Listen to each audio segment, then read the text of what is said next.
जय जिनेंद्र। आज जानेंगे कहानी इक्ष्वाकार राजा की। इक्ष्वाकार नगर के महाराजा इक्ष्वाकार अपनी रानी कमलावती के साथ प्रजा का न्यायपूर्वक पालन करते हुए सुखी जीवन बिता रहे थे। उनके यहाँ उन्हीं की तरह न्यायप्रिय एवं प्रजावत्सल राजपुरोहित भृगु अपनी पत्नी यशा के साथ सांसारिक सुखों का उपभोग करते हुए जीवन जी रहे थे। दाम्पत्य जीवन का बहुत काल व्यतीत होने पर उन्हें देवभद्र और यशोभद्र नाम के 2 पुत्र हुए। देवभद्र और यशोभद्र किशोरावस्था में ही दीक्षित होंगे, इस भविष्यवाणी का पता होने से भृगु और यशा ने बच्चों को जैन संतों से दूर रखने के लिए उनके मन में बचपन से ही संतों के प्रति गलत बातें भरना शुरू कर दिया। वे कहते थे, ये जैन साधु ऊपर से बहुत भोले लगते हैं, परंतु झोली में काष्ठ के पात्र रखते हैं जिसमें चाकू, कैंची आदि रखते हैं। वे बच्चों को पकड़कर उन्हें मार देते हैं, अतः उनसे बचकर रहना और एकांत जगह में अकेले मत घूमना। ऐसी अनेक बातें उन्होंने उन दोनों के दिमाग में इस तरह बिठा दी कि वे बच्चे जैन संत तो क्या, किसी भी संत की छाया मात्र से ही डर कर घर की तरफ भाग जाते थे। परंतु विधि के विधान को कौन टाल सकता है। एक बार दोनों बच्चे बाहर खेलने गए थे, तभी 2 तपस्वी संत भृगु पुरोहित के यहाँ गोचरी के लिए आए। भृगु और यशा ने बहुत ही भक्ति भाव से संतों को आहार पानी बहराया और साथ ही विनीत भाव से, परंतु हृदय में कपट रखकर कहा कि आप शीघ्र ही शहर के बाहर जाकर आहार करें, क्योंकि हमारे दोनों पुत्र बहुत ही उद्दंड और संत द्वेषी है। संतों को देखते ही उनके कपड़े फाड़कर, पात्रे तोड़ फोड़कर उन्हें परेशान करते हैं। पुरोहित की बात सत्य मानकर गोचरी लेकर अपने निमित्त से किसी को भी क्लेश अशांति न हो, इसलिए वे शीघ्र ही नगर से बाहर निकल गए। नगर के बाहर ही पुरोहित पुत्रों ने सामने से 2 मुनियों को आते देखा तो डरकर जान बचाने के लिए जंगल की ओर भागे।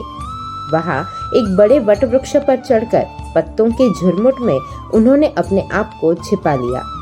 संयोग की बात कि वे दोनों मुनि भी उसी वृक्ष के नीचे आकर ठहरे और रजोहरण से जमीन को पूंछकर उस पर पात्रों की झोली रखकर उसमें से पात्रे निकाले और लाया हुआ भोजन करने लगे। दोनों बच्चों ने देखा कि पिताजी जैसा कह रहे थे वैसा इनके पास चाकू, छुरा आदि कुछ भी नहीं है।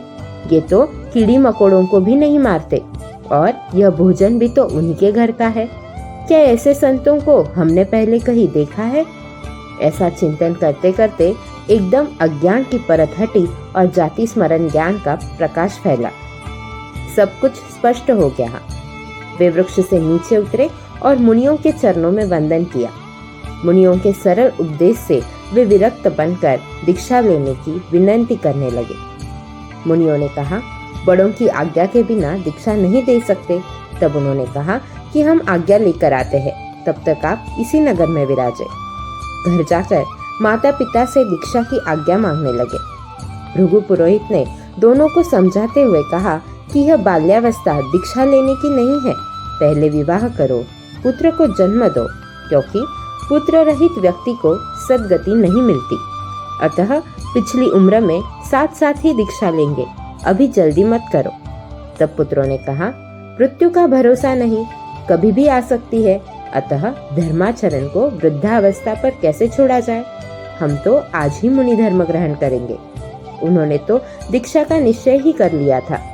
आखिर पुरोहित दंपति ने विचार किया कि जब पुत्र ही घर में रहने को तैयार नहीं है तो वे संसार में रहकर क्या करेंगे। अतः माता पिता भी दीक्षा के लिए तैयार हो जाते हैं। राज्य व्यवस्था के अनुसार लावारिस संपत्ति राजकोष में जमा की जाती थी। उसका मालिक राजा होता था। भृगु पुरोहित ने अपनी सारी संपत्ति राजकोष में भेज दी। इधर धन संपत्ति से भरी गाड़ियों के चलने से इतनी धूल उड़ती देख महारानी ने दासियों से पूछा, क्या कोई अन्य राजा चढ़ाई करने आ रहा है? दासी ने कहा, नहीं महारानी, राजपुरोहित जी सपरिवार दीक्षा ले रहे हैं। उनकी संपत्ति से भरी हुई गाड़ियां आ रही है।